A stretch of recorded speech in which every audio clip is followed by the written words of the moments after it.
तो आज हम लोग क्या देखेंगे यहाँ पे, कॉस्ट अकाउंटिंग, लागत लेखांकन। ठीक है, लागत लेखांकन क्या है? लागत लेखांकन ये वित्तीय लेखांकन का एक महत्वपूर्ण अंग है, ब्रांच है। तो कॉस्ट अकाउंटिंग होता क्या है? कॉस्ट अकाउंटिंग लेखांकन का वह पार्ट है जो हमें बतलाता है किसी भी वस्तु का जो निर्माण किया गया है कुल लागत क्या हो रहा है।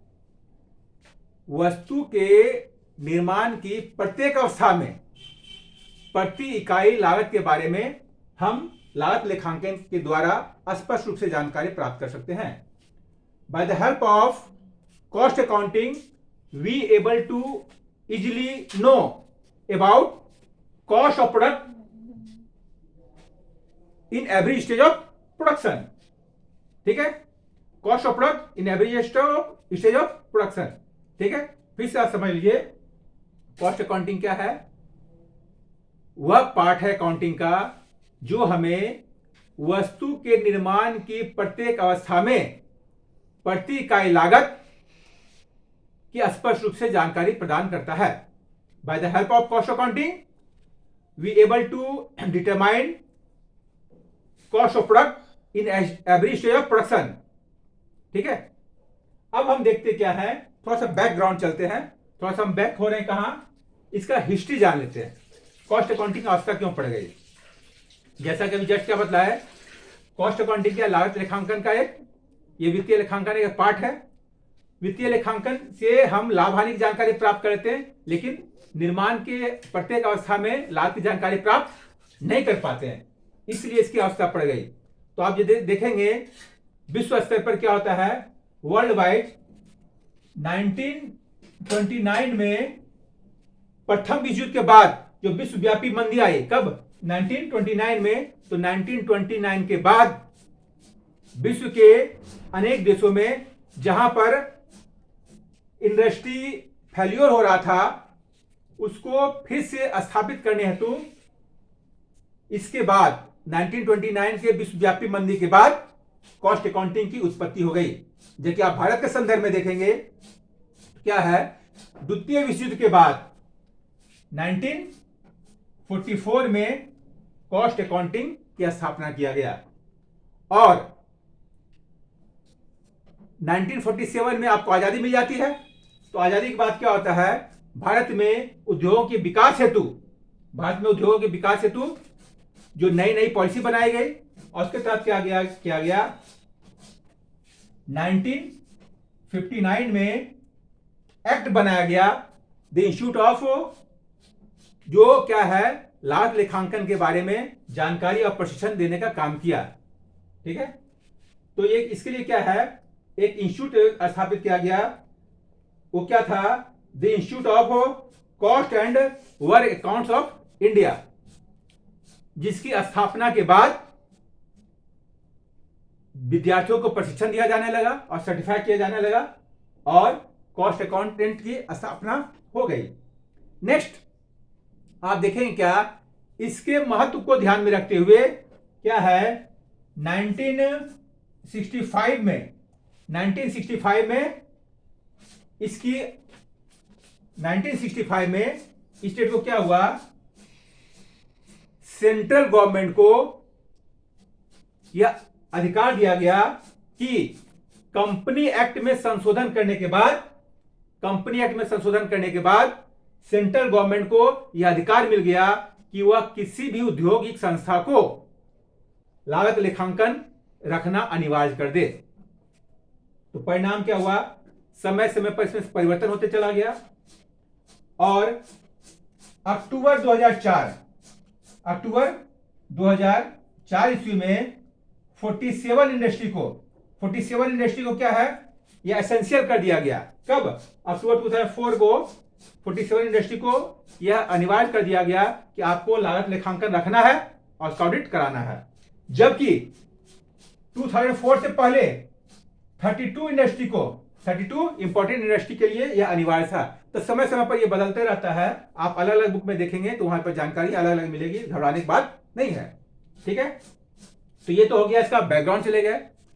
अब फिर से हम आते हैं कहां, कॉस्ट अकाउंटिंग क्या है और उसका ये क्या है, object and function of cost accounting.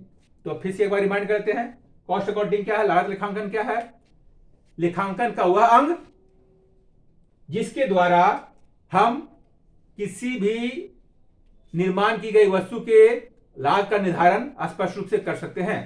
दूसरे शब्दों में आप कह सकते हैं, जब कोई औद्योगिक संस्था वस्तु का निर्माण कर रहा होता है तो निर्माण के प्रत्येक अवस्था में वस्तु का कितना लागत आ रहा है, इसकी स्पष्ट जानकारी के लिए हम लागत लेखांकन का प्रयोग करते हैं। By the help of cost accounting we able to easily determine cost of product in every stage of production. ठीक है, ये तो हो गया कॉस्ट अकाउंटिंग। अब क्या है, objects and function of cost accounting, इसका उद्देश्य और क्या है, इसका फंक्शन क्या है। तो पहला क्या देखते हैं, डिटरमिनेशन ऑफ कॉस्ट। जैसा कि नाम से स्पष्ट है, कॉस्ट अकाउंटिंग का पहला कार्य क्या हो गया, डिटरमिनेशन ऑफ कॉस्ट, यानी लागत का निर्धारण कैसे करना है। तो जब आप किसी भी वस्तु के निर्माण के हर एक अवस्था में उसके लागत के बारे में जानकारी प्राप्त कर लेते हैं तो आसानी से आप यहां दिखा पाएंगे। नेक्स्ट क्या होता है, कॉस्ट कंट्रोल, लागत पर नियंत्रण। तो यह बहुत ही इंपॉर्टेंट होता है किसी भी संस्था को टिके रहने के लिए। यदि उसका कॉस्ट कंट्रोल नहीं हो पाएगा तो वह सस्टेन नहीं कर पाएगा। इसलिए किसी भी वस्तु के निर्माण में मटेरियल है, लेबर है, ओवरहेड है, हर एक के नियंत्रण पर यह सक्षम होता है, हर एक को कंट्रोल करने में। नेक्स्ट क्या होता है, डिटरमिनेशन ऑफ सेलिंग प्राइस, यानी कि वस्तु के निर्माण के हर एक अवस्था में, किसी भी वस्तु के निर्माण के किसी भी अवस्था में बेचना एक निश्चित लाभ के साथ कॉस्ट अकाउंटिंग के द्वारा सक्षम हो पाता है। It mean by the help of cost accounting we easily able to determine selling price of product.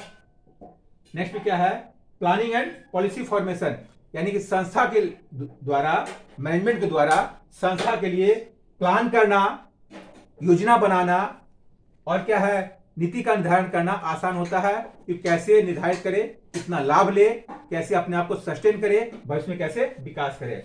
Next, एसर्टेनमेंट of profitability, यानी कि लाभदायकता का निर्धारण करना भी इसके लिए आसान हो जाता है।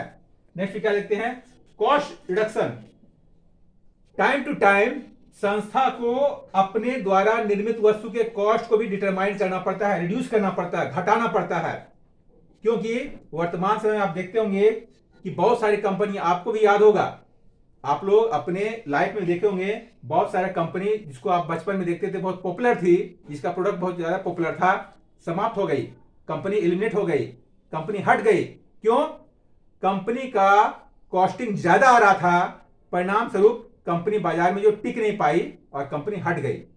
ठीक है, इसलिए समय समय पर कंपनी को अपने कॉस्ट को भी रिड्यूस करना पड़ता है, उसको चेक करना पड़ता है हम कैसे कम कर पाए। गाइडेंस ऑफ मैनेजमेंट, यानी कि प्रबंधक को भी इससे बहुत सारा लाभ मिलता है, गाइडलाइन मिलता है।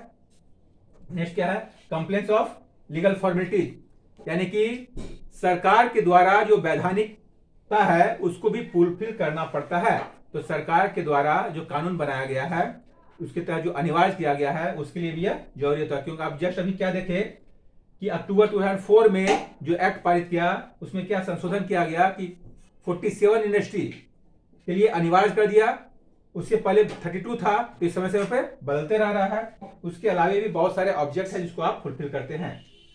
तो आपको फिर से एक बार देख लीजिए, ऑब्जेक्टिव के लिए बहुत सारा इंपॉर्टेंट हो जाएगा क्या, वर्ल्ड के संदर्भ में, विश्व के संदर्भ में देखते हैं। सबसे पहले कॉस्ट अकाउंटिंग कब आया, 1929 है ना, 1929। अब भारत के संदर्भ में देखेंगे क्या है, कॉस्ट अकाउंटिंग कब आ चुका था, 1944 में। भारत में इसके लिए एक्ट कब बना, 1959 में।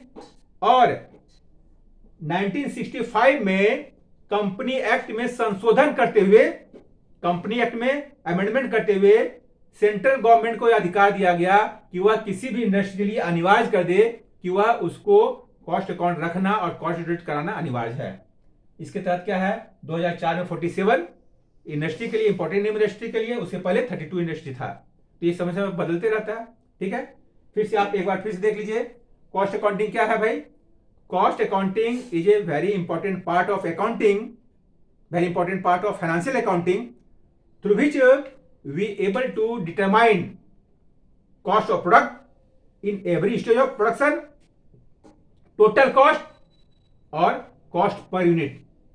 कहने का मतलब क्या हुआ?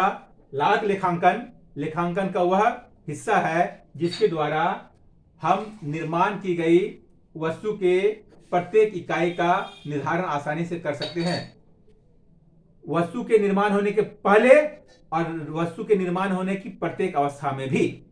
ठीक है, तो आज के वीडियो में इतने रखते हैं, नेक्स्ट क्लास में देखेंगे। आप लोग को जो डाउट हो आप कमेंट बॉक्स में डालेंगे तो हम नेक्स्ट वीडियो में प्रयास करेंगे उसको और क्लियर करने का। और ऐसे नेक्स्ट क्लास में क्या है, अब इसका न्यूमेरिकल चैप्टर देखेंगे। ठीक है, आज इतने रन लेते हैं।